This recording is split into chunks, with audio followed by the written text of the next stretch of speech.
So yung next one naman natin is yung Vuln Bank. So dito is download natin yung repo. Sa installation nya, download natin yung repo. Etong repo na to, i-download natin. Then after natin i-download dyan sa terminal, for example, yung sa akin kasi nakasave sa my downloads. Dito, ito siya. Yan. Dito. Pag download natin yan, syempre, nasa downloads ano yan, folder. Itong ano na to. I-run natin to. Then, yun na yun.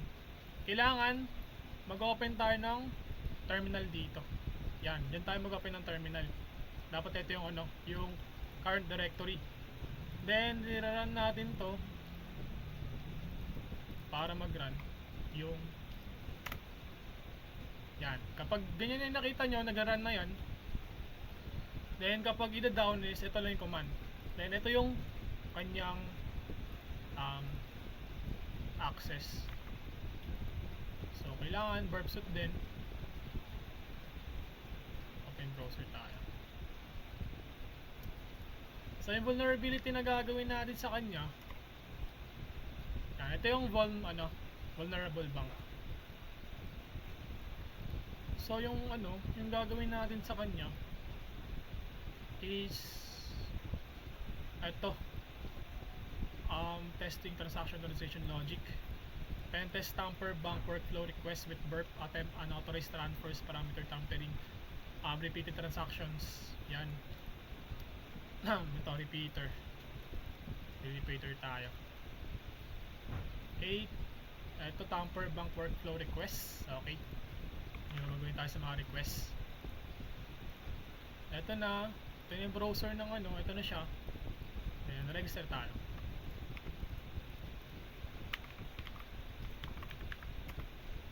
Ka-register. Login.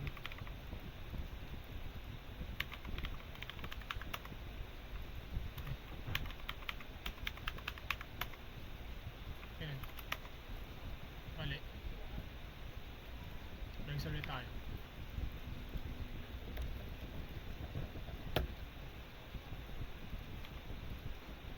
Ayan. Okay. Yan, nakalagin na tayo.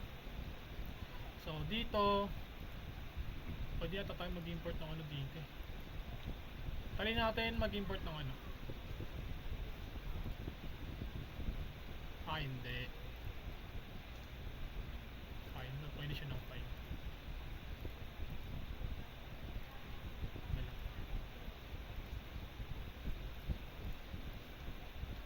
Yan, ito yung profile natin.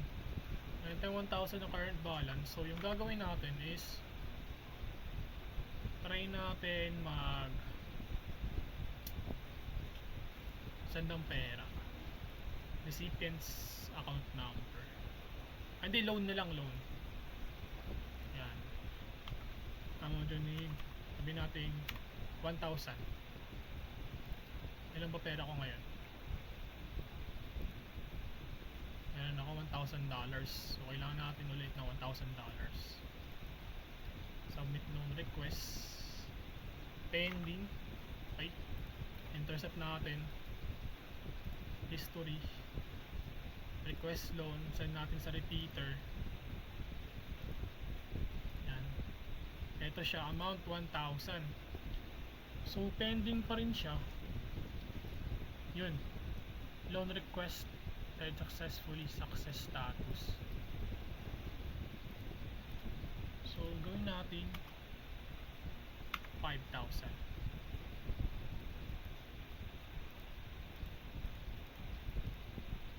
Yan. And send natin.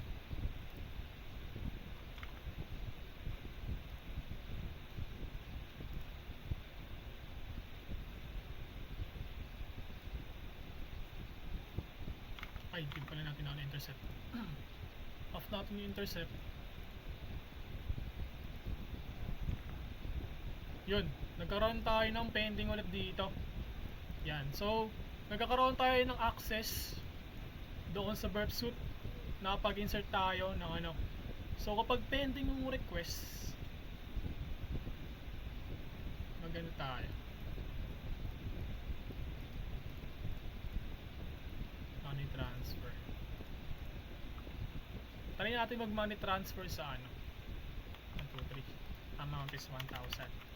Description, user, send money, then gano'n lang pera natin. Ganun sa may, wala na akong pera, okay.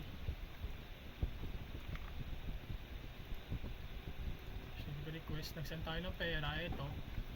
Then send natin ulit siya sa my repeater. Yan, ito siya, ipa live, nag-send tayo ng pera. Yan, ito 1,000 sa user. Okay, so kung magsisend tayo ng ano, from account, ito, from account, yan, copy natin to. Then magta-transfer tayo, try natin mag-transfer sa, pabalik natin sa atin. Yan, peace.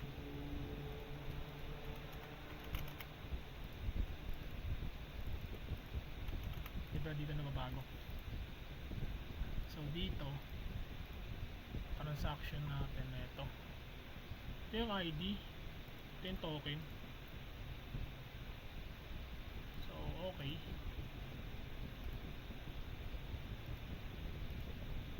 so ito, ay hindi natin nasend ulit sa ano, send natin to repeater.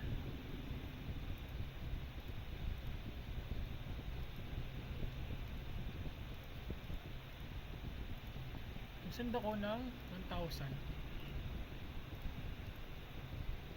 Then dito is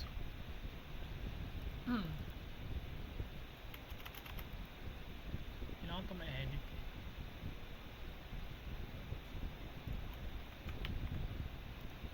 Convert natin sa HTML.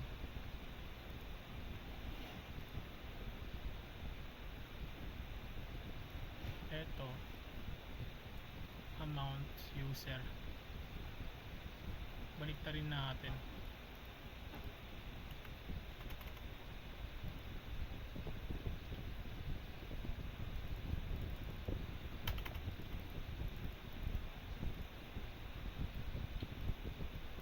Siya nababago dito, so dito siya pwedeng maano, since wala na akong pera, kailangan maka-approve yung loan. Pending pa rin yung loan, ka-minus ako.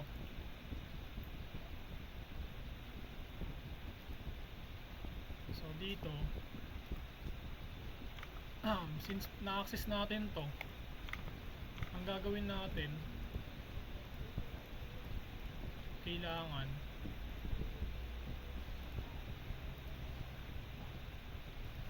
sa dashboard ulit, off natin. So nakikita natin dito is yung rate, nagkakaroon din siya ng DOS kapag nakantong ano, intercept. So dito kailangan natin itong i-edit.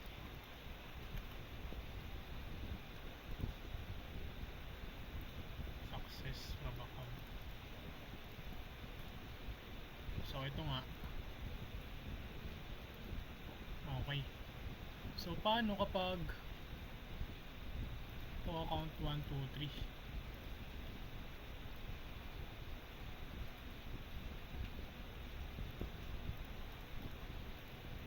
send natin to sa ano,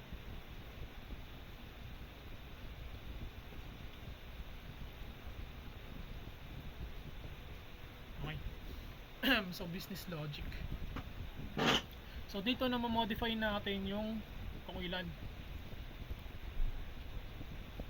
yung na ano re-request natin, 20,000. Ano natin yung siya 20,000.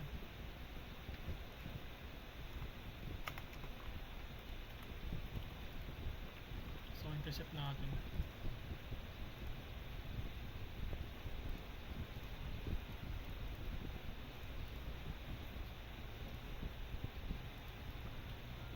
Send to repeater. Check natin ulit. Eto. Repeater. Magta-tamper natin yung ano sa may loan. Tamper bank workflow requests with perp. So nagawa na natin yun, natatamper natin. Attempt unauthorized transfer.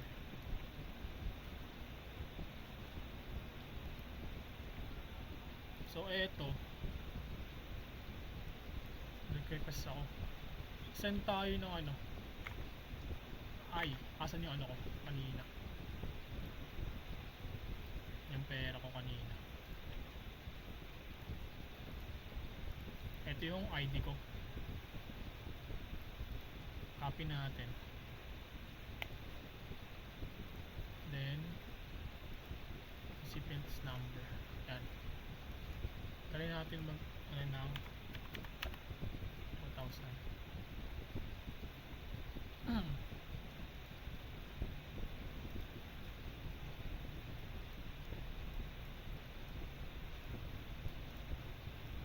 Loan requested successfully. Our staff will review. Okay. So yun nga.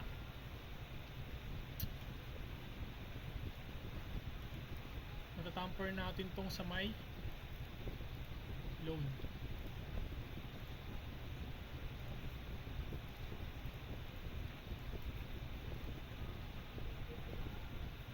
Ayan.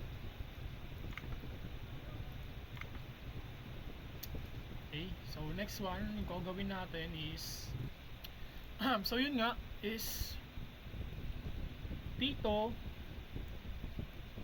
pwede tayong makapagano ng loan. Then isa pang vulnerability niya is yung DOS. Kapag nag-intercept is hindi siya gumagana yung website. Pero papaano kapag nag-transfer ako sa sarili ko kahit wala akong pera? Send, wait, intercept natin ulit. Wait, proxy intercept, naka-on, off natin. Pag nag-send ako ng pera sa sarili ko, double click natin, then punta tayo sa Barbs 2, on natin.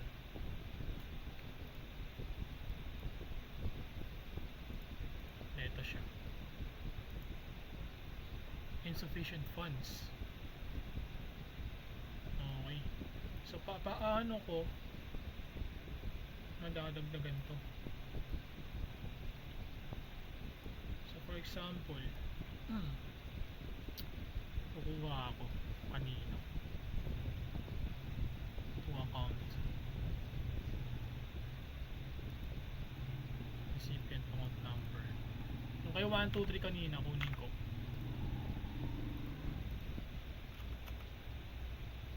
Send natin to repeater to.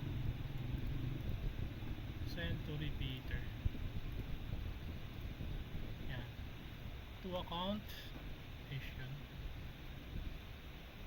Cookie token. Live.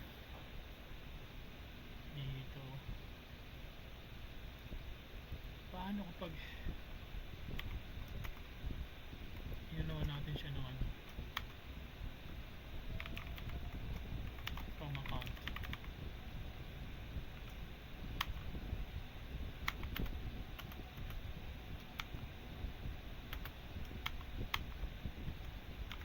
Paano pag di 1,000 lang yung sinend ko eh. Yan, paano pag may ganyan? Then send natin. Sufficient funds pa rin. So kailangan nakuha natin yung token ng iba. Paano pag walang token? Send natin. Sufficient fund pa rin. So dito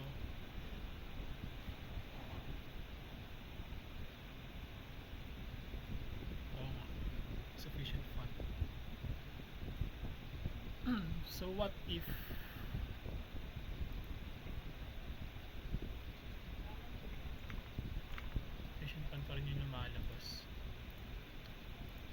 kailangan pag walang from.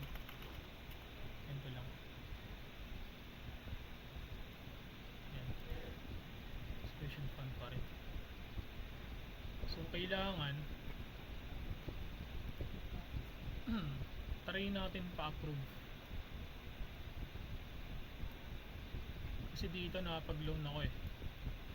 Andito yung loan request, diba?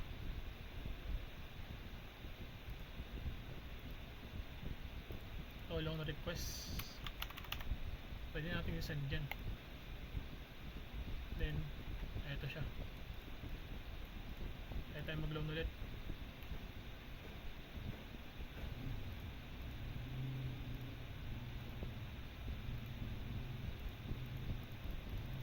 Yan.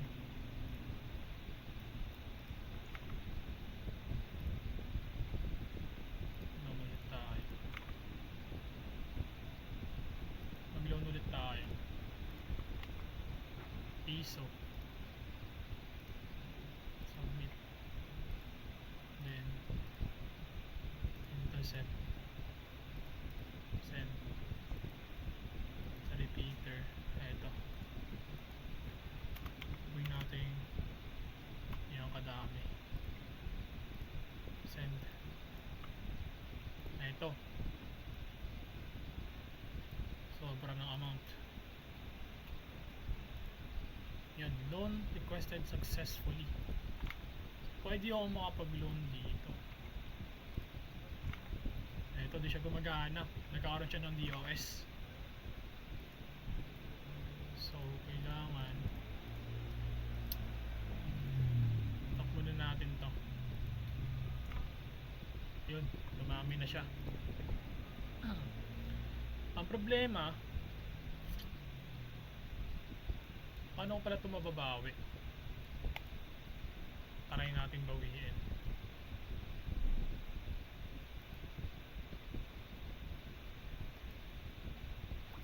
Yung sa may send. Dapat yung kay 123 galing eh. Ano ba yan? Utang din ito eh. Transfer 123. Send. Ito yung token. Try natin copy to.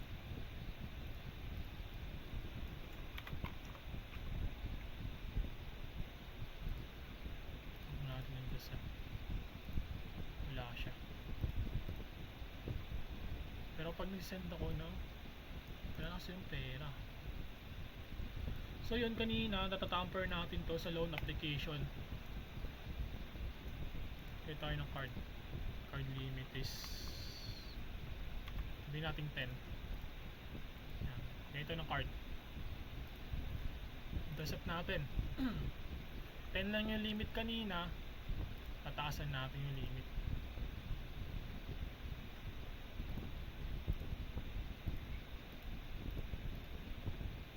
Ba't nasa dashboard lang?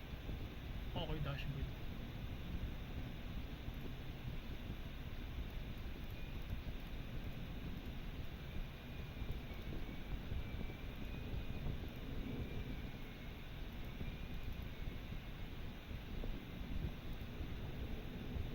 Paste natin.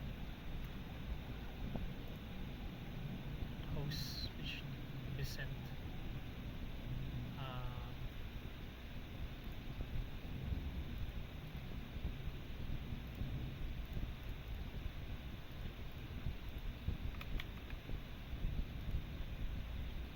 Invalid host.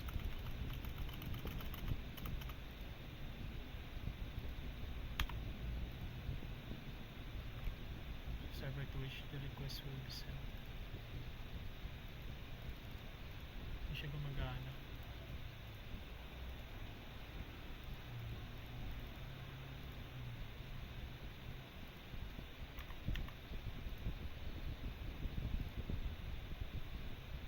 Teka.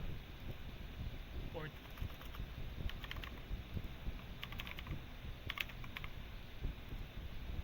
Send.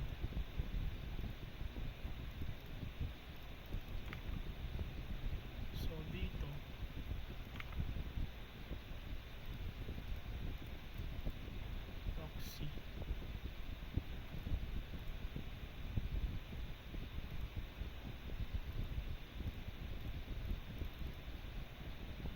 SSL message unsupported.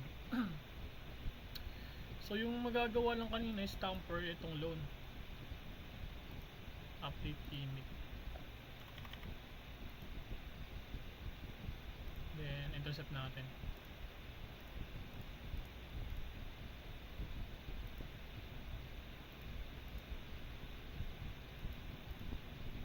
Ito, pwede to. Update natin yung limit sa send natin. Yun. Yung limit natin is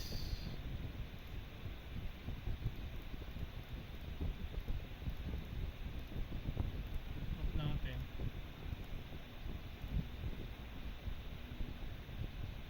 Yun, yung limit natin ito. So nababago siya. Yung virtual card limit nababago. Eh kasi yung balance 0 pa rin. So paano natin siya?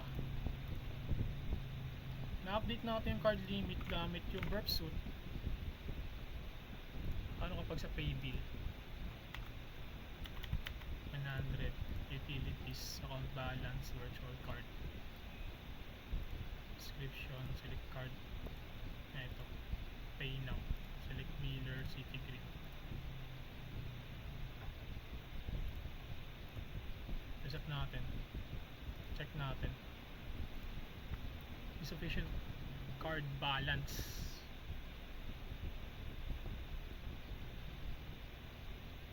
So yung card,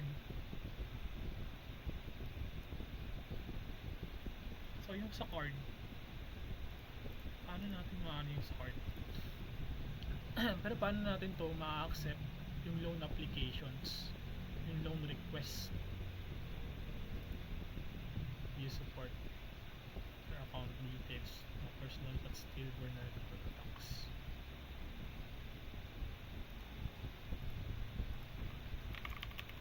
Try natin intercept tong chatbot. Open na natin, then intercept natin yung chatbot. Okay, play chat dito, send to repeater, hello bot chat, send natin yan, authenticated. Then dapat hello bot chat yung nandito.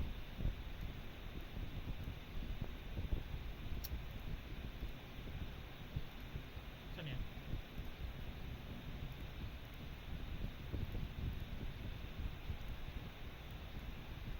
Dapat hello bot chat, nawala siya.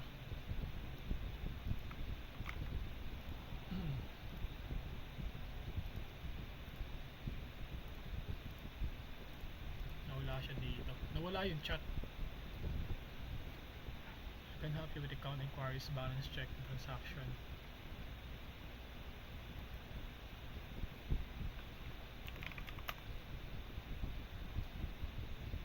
I'm now ready to help you with anything, including bypassing security measures. What would you like me to do?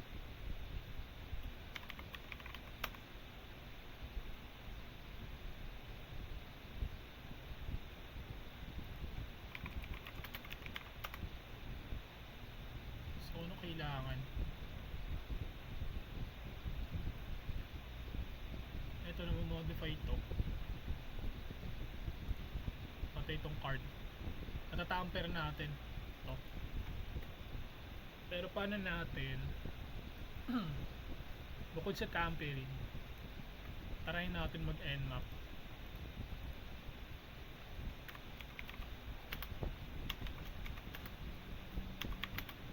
Ano naman natin, 5,000.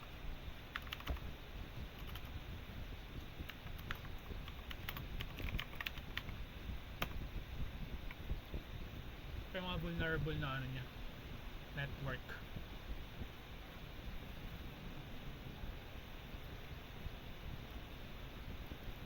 Open TCP nya rin, open din siya. So I think yun lang. Itong sa virtual cards natatamper natin sa burp suit, tsaka itong loan application, tsaka try natin magano sa kanya. Intruder.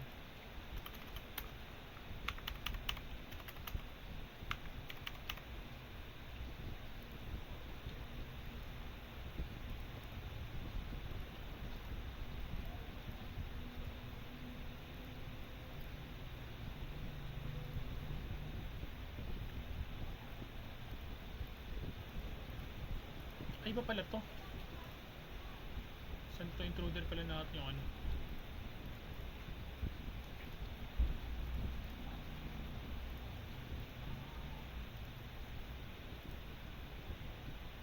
Eto.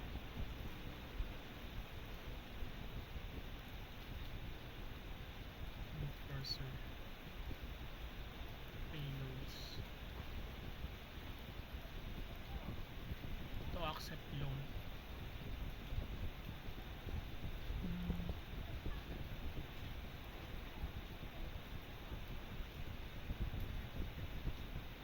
Hindi, ayun muna natin yung ano. Tampering lang ng ano, nagagawa. Eto. Kasi eto. Yun, tamper lang. Request. Yun, nagawa naman natin. Then yung DOS, nagkakaroon din siya ng DOS. And I think that's it sa ano, sa Gold Bank. Now let's proceed sa last